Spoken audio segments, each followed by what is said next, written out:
In California, wildfires caused intentionally by arson account for a significant portion of human-caused fires.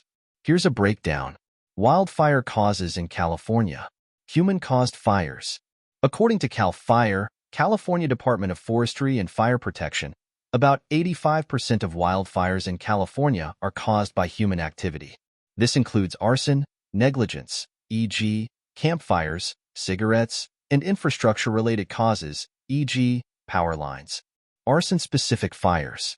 Estimates suggest that 10% to 20% of wildfires in California are deliberately set by arsonists. Some high-profile cases have revealed arsonists setting multiple fires, causing significant damage. Other causes. Natural causes like lightning account for the remaining 15% of wildfires. Power lines, particularly during windy and dry conditions, are a leading cause of unintentional fires, e.g., the 2018 Camp Fire. Arson in context. In 2021, CAL FIRE reported over 100 arson arrests, highlighting the seriousness of this issue. Arson-related wildfires can be particularly devastating because they are often set in areas where they can spread rapidly under dry, windy conditions. How California's policies on water and wildfire prevention have fallen short. California, renowned for its natural beauty and economic dynamism, faces recurring crises of water scarcity and devastating wildfires. These challenges are not merely the result of natural factors such as climate change, but are also exacerbated by decades of policy missteps. Mismanagement of water resources and inadequate wildfire prevention strategies have left the state ill-prepared to tackle these growing threats. This essay explores how California's policies have contributed to these problems and what could have been done differently. Water management failures. California's water management policies have long been a source of contention, with misallocation and underinvestment at the heart of the issue. Agriculture, which accounts for approximately 80% of the state's water usage, has been prioritized over urban and environmental needs. While agriculture is a vital industry, the cultivation of water-intensive crops such as almonds and alfalfa in a drought-prone state has proven unsustainable. Despite recurring droughts, policies have not mandated significant changes in irrigation practices, leading to inefficient water use.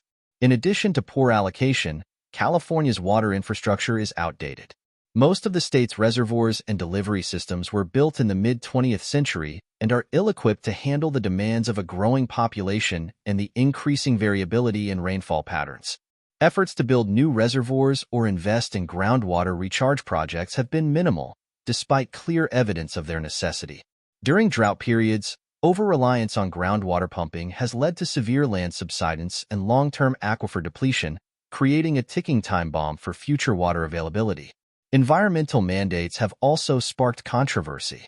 Significant portions of water are reserved to protect endangered species like the Delta smelt, leading to heated debates over whether these allocations are proportional to their ecological benefits.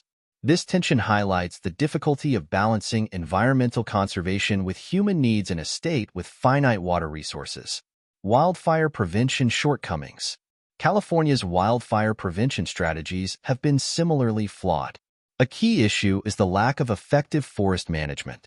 Decades of fire suppression policies have allowed vegetation to accumulate, creating highly flammable conditions. Indigenous practices of controlled burns, which historically maintained ecological balance, were largely abandoned. While prescribed burns are now recognized as an essential tool, bureaucratic red tape and air quality regulations have hindered their widespread implementation. Urban development in fire-prone areas has further exacerbated the problem.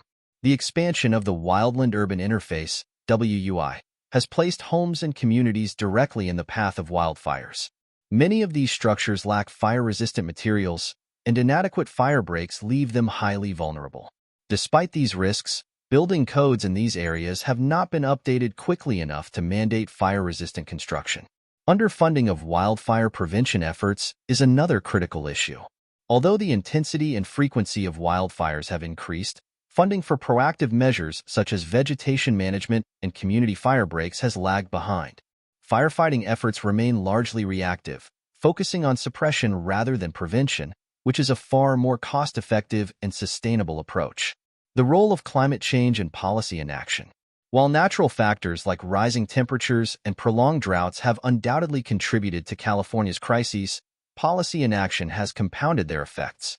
Climate scientists have warned for decades about the increasing risk of wildfires and water shortages, yet California has been slow to adapt.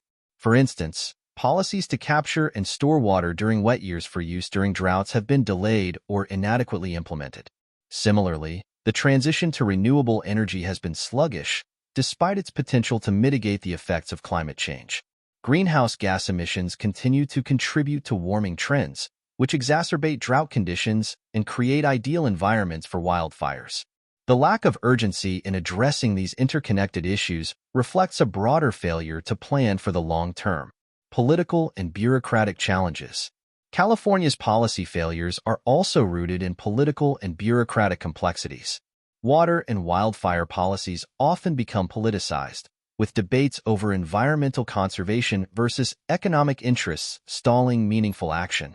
Multiple agencies with overlapping jurisdictions, such as CAL FIRE, the U.S. Forest Service, and local governments, create inefficiencies and delays in implementing preventive measures.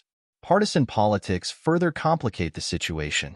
For example, water policies often pit urban and rural interests against each other, while wildfire prevention efforts are hampered by disagreements over funding priorities.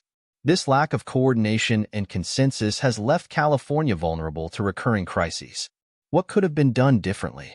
Several steps could have been taken to address California's water and wildfire challenges more effectively. Modernizing water infrastructure. Invest in new reservoirs and groundwater recharge projects. Mandate efficient irrigation practices in agriculture and provide incentives for adopting water-saving technologies. Proactive wildfire prevention. Increase funding for prescribed burns and vegetation management. Enforce stricter building codes in fire-prone areas to mandate fire-resistant materials. Develop comprehensive community firebreak plans and evacuation strategies. Climate adaptation. Accelerate the transition to renewable energy to mitigate climate change. Implement policies to capture and store water during wet years, ensuring better preparation for drought periods. Streamlining bureaucracy. Simplify the regulatory framework to enable faster implementation of preventive measures.